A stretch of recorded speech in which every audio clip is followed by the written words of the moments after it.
This video is made possible by Practical Defense Systems, the best online security training at the lowest prices. You can start your security career today online at pdsclasses.com. Check them out.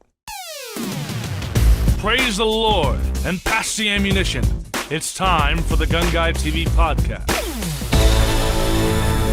Hi, I'm Joel Persinger. I'm the Gun Guy. Thank you very much for all of your support of GunGuyTV and for listening to this audio podcast on your favorite podcast player. Now, before I get started talking about the Bill of Rights, and yes, they're the Bill of Rights, not the Bill of Privileges, as I suspect our government would like to think of them. But before I get started with that, let me remind you that this podcast is about 1 hour long. The first half an hour is available free on your favorite podcast player. Now, we also post it on YouTube, Rumble, and the other video hosting sites. The second half is exclusively for members of the GunGuyTV crew. Now, if you would like to join the GunGuyTV crew for behind-the-scenes content, direct access to me, exclusive videos, and posts each and every weekday, and also so that you can listen to the entire podcast, each episode, you can do that by going to GunGuyTVcrew.com, or you can use the link in the description. All right, let's get started with the podcast. What I wanted to talk about today, and it's been kind of a crazy day, I got to be honest with you. I was going to do this morning. It's a day after the 5th, which was Monday, and it was the holiday part of the 4th of July, I guess.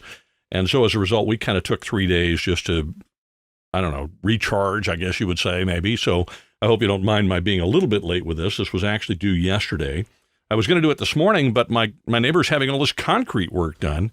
And so you had the guy out there with a big jackhammer and the bobcat and like that, and it was making so much noise I couldn't do it. So it's going to be late this evening when you actually see this posted, and I do apologize for that.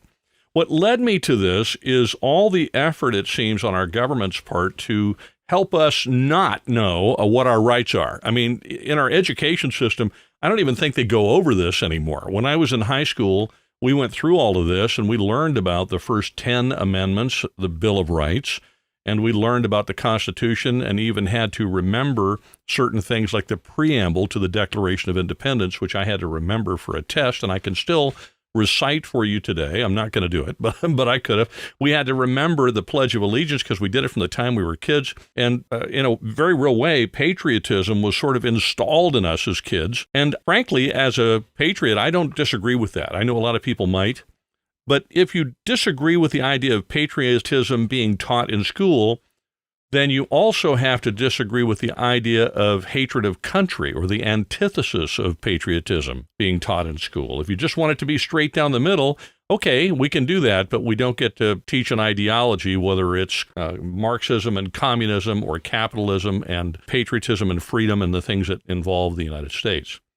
With that in mind, I thought I would go over the Bill of Rights, because the Bill of Rights is about rights. It's not about privileges. It's not called the Bill of Privileges. In a conversation I had the other day with a friend, what I stumbled on was the fact that he really didn't know what the amendments were and really didn't have a lot of knowledge as to what his rights are under the Constitution. And I suspect that he's not alone in that. If you don't take the time to read it anymore, you're probably not going to learn it in school, whether that's grade school, middle school, high school, or college, because they just don't want you to know anymore.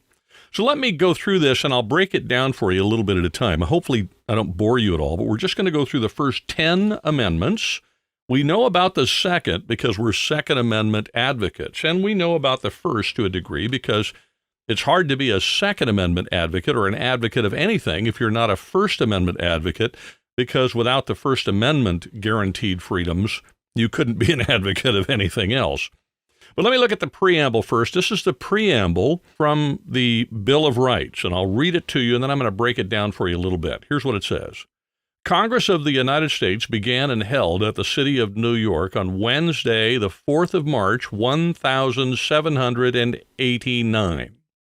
The conventions of a number of states, having at the time of their adopting the Constitution expressed a desire in order to prevent misconstruction or abuse of its powers, that further declaratory and restrictive clauses should be added, and as extending the ground of public confidence in the government will best ensure the beneficent ends of its institution.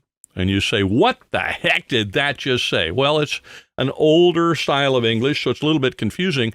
But if you think about the key points, when and why. The Bill of Rights was proposed in March of 1789, March 4th, 1789. For your information, it was ratified by the states in December of 1791, on December 15th. But the why is also in here. The reason why this was brought up, the reason why we have a Bill of Rights is because a number of the states had expressed concern that the Constitution's power could be abused by the federal government against the states and against the people if further declaration and limitations were not added to it. And so this was the whole reason behind this. These were proposed by states who were concerned about overreach by the federal government. Keep in mind that our founders did not like the idea of a big federal government. They wanted a small federal government, and they wanted the power to reside mostly with the states. So here are some key points to think about. The Constitution of the United States and the Bill of Rights place limits on government for the benefit of the people. They do not place limits on the people for the benefit of the government.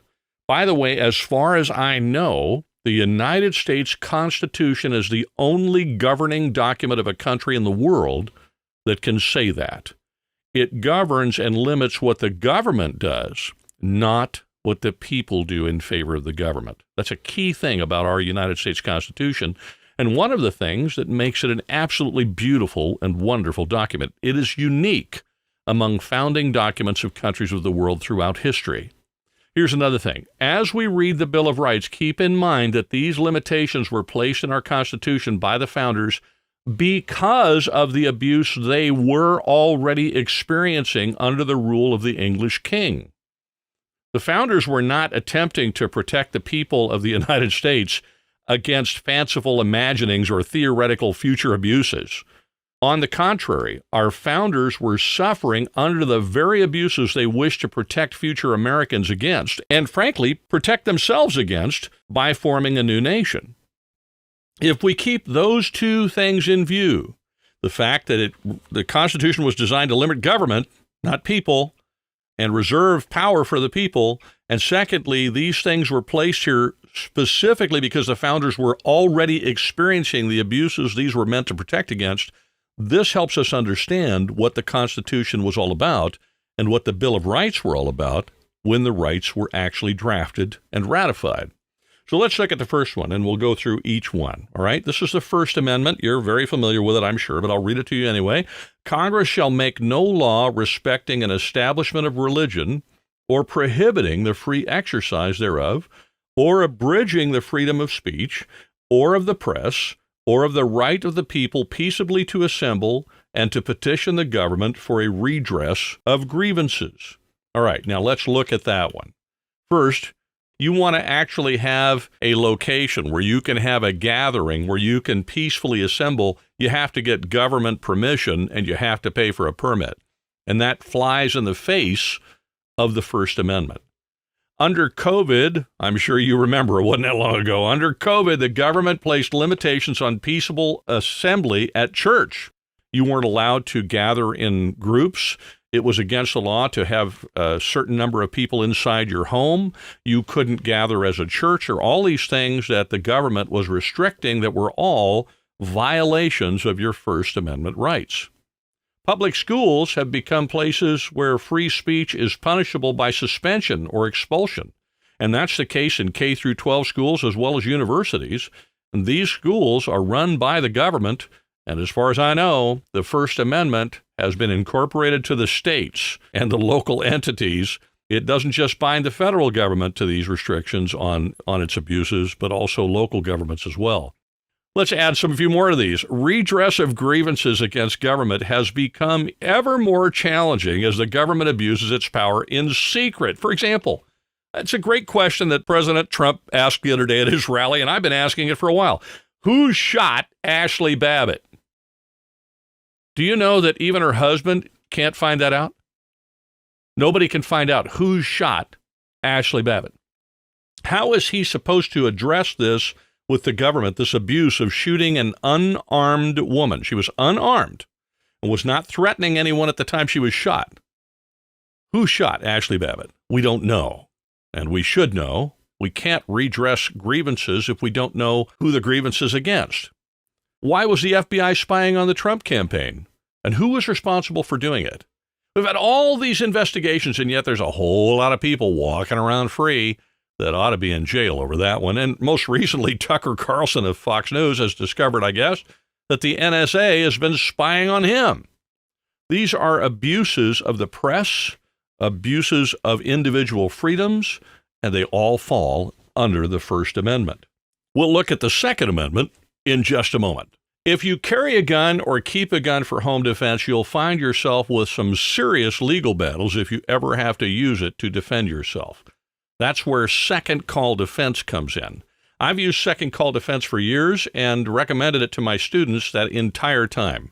There are a lot of options out there. I'm not denying that. There's a whole lot of companies to choose from, but I do urge you, before you decide, check out second call defense. You'll find them by using the link in the description, or if you like, you can go to my website at GunGuy.tv or GunGuyTV.com if that's easier, and you'll find out more about second call defense there. Check out second call defense. This podcast needs your help. Send your entire wallet to The Gun Guy, 1313 Mockingbird Lane, Transylvania.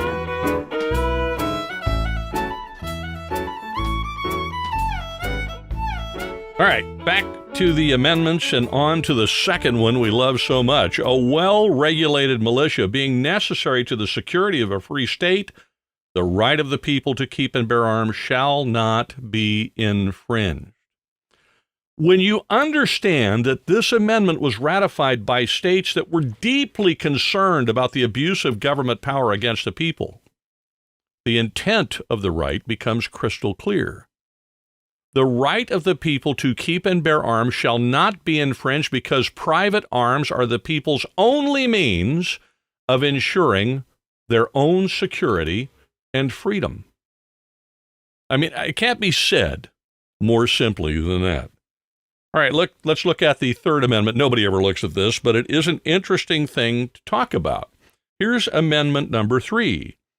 No soldier shall in time of peace be quartered in any house without the consent of the owner, nor in time of war, but in a manner to be prescribed by law.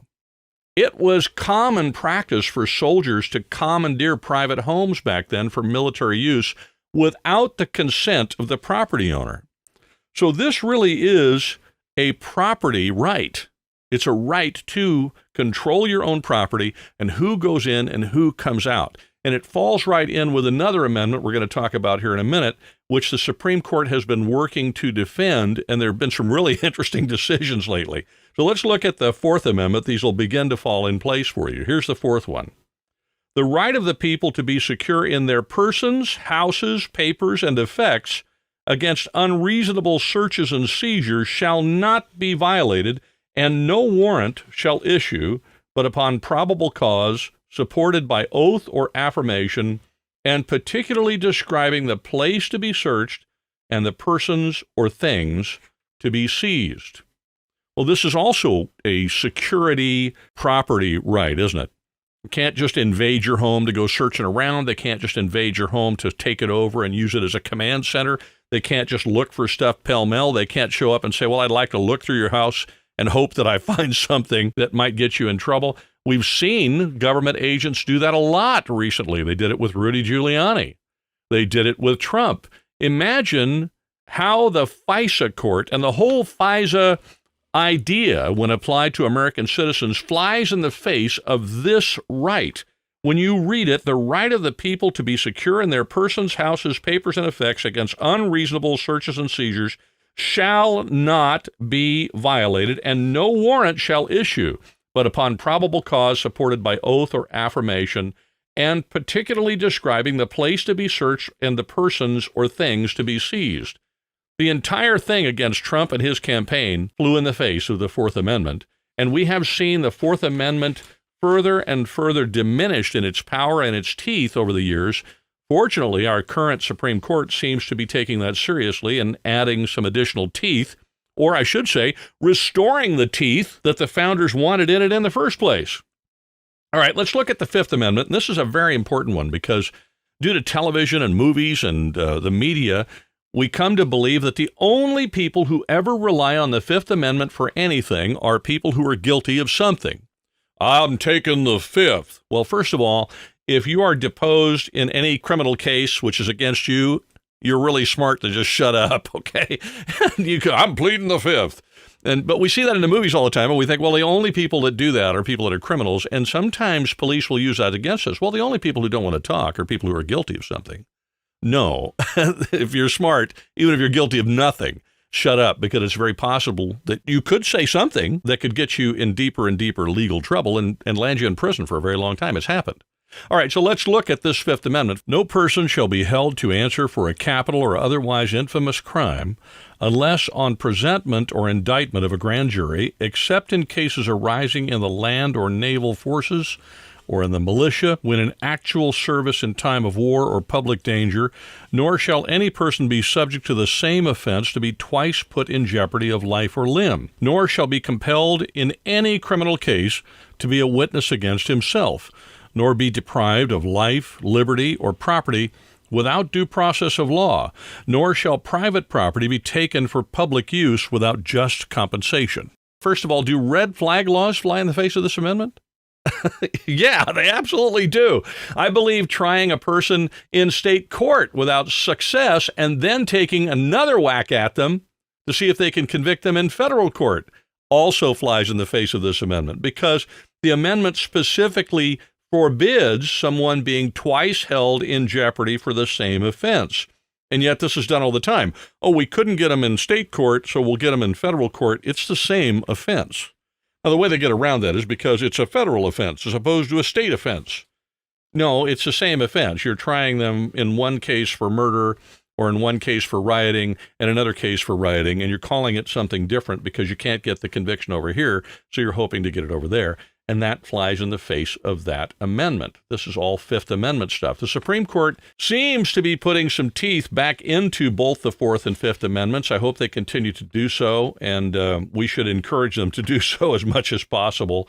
And in that sense, I think we are seeing some very great positives come out of the work that President Trump did in appointing a lot of federal judges to the bench and certainly changing the face in many ways of the Supreme Court.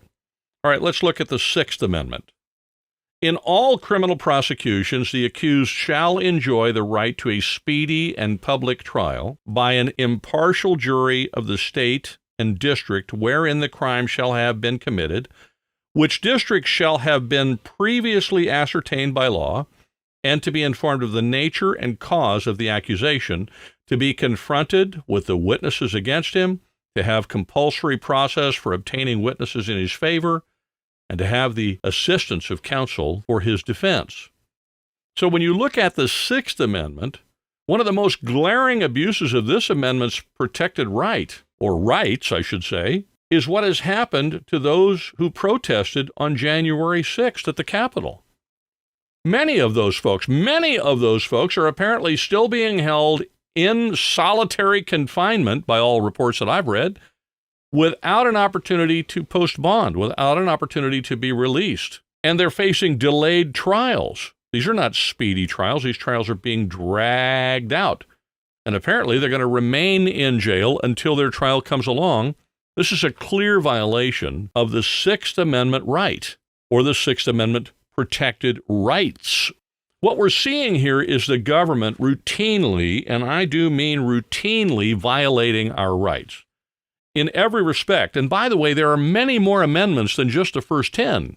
The Bill of Rights covers the first 10 amendments. I do urge you to go read it. I'm going to read the rest to you, but I also urge you to read the rest of the Constitution. To be armed in this kind of a conflict, you have to be knowledgeable. You have to have the knowledge and information with which to fight the battle, because, as I've said many times, we really are in a non-shooting civil war. We're in a battle right now for the heart and soul of our country. And if we want to fight for the very Constitution that we revere, the Constitution that limits the government and what it can do to us as the people, We have to understand what it says and what it requires of that government. So if you haven't read it, I urge you to get yourself a copy and read that Constitution. Now we're going to go on to the 7th Amendment in just a moment. Crimson Trace is one of my favorite companies. In fact, I have Crimson Trace laser grips on all of my carry and home defense handguns.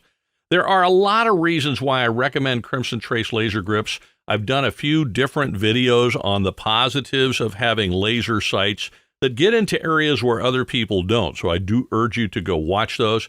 However, one of the things that affects me personally is that, frankly, I'm getting older, and as I get older, it has become harder for me to focus on the pistol's front sight.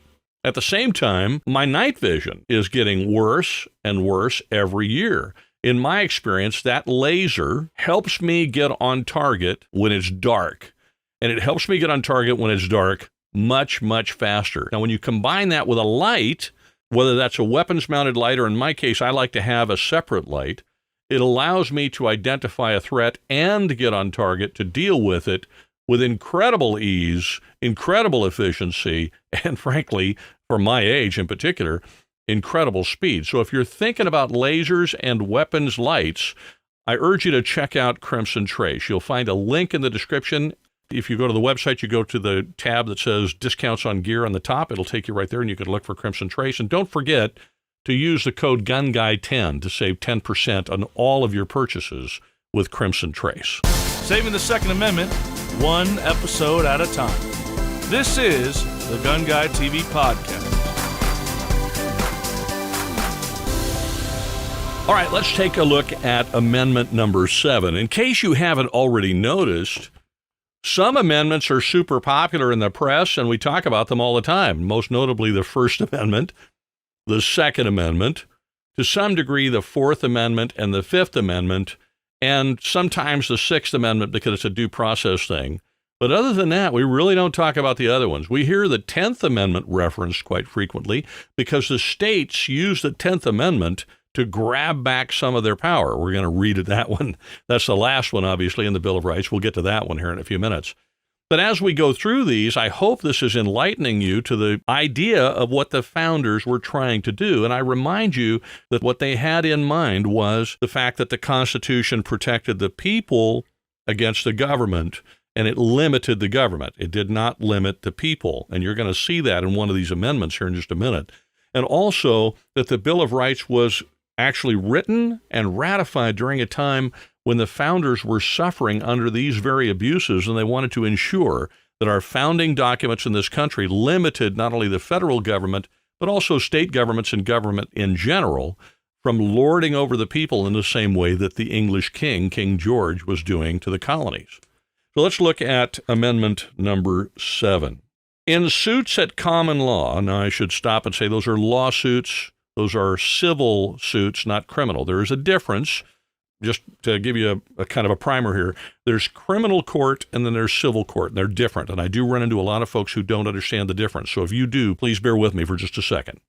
In criminal court, that's where you go if you commit a crime to be tried or for your hearing or whatever, and then you can be convicted in criminal court. You can also plead guilty if you want to, but whatever, you can be convicted, and that's when you go to jail or prison or you get probation or whatever. That's all done in criminal court.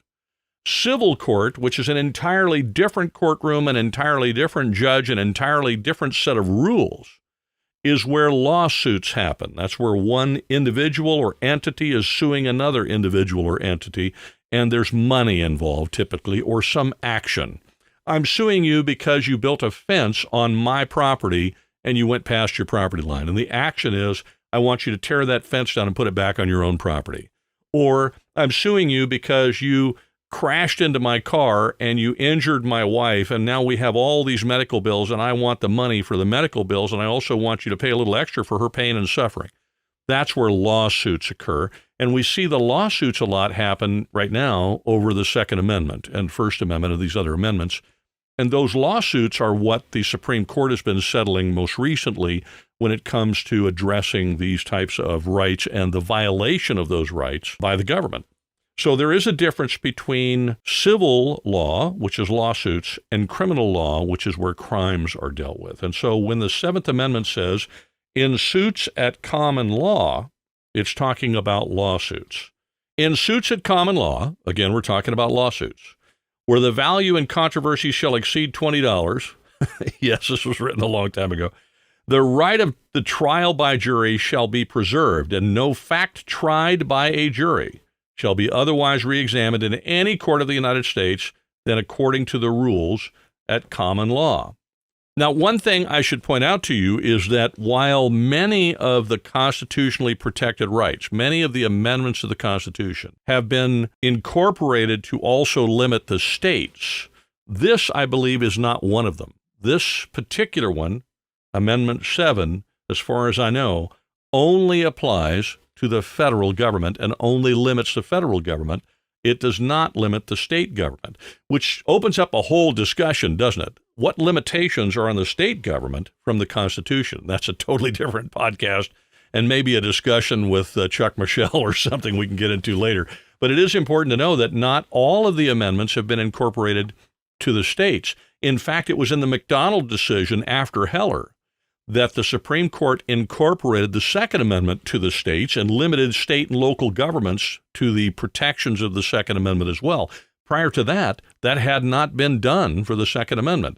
So that's a key thing that happened, and why the McDonald case is so key is it took it out of the realm of just limiting the federal government into the realm of also limiting the state government. Now, I'm not an attorney, and I don't play one on TV. So that is my understanding. And if you know better because you are an attorney, please put it in the comments and you can educate everybody. All right, let's go on. Whoops, I was going to go on to the 8th Amendment, but I guess I'm out of time, so I guess I can't.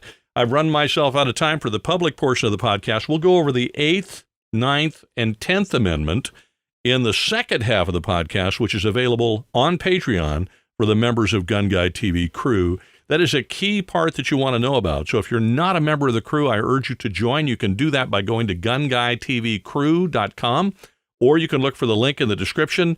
And if you are listening on your favorite podcast player, then we're going to wrap this up here, and we're going to go directly to the crew part. Thank you very much for listening. Have a wonderful week, and wherever you go, whatever you do, be safe. You've been listening to the GunGuyTV podcast.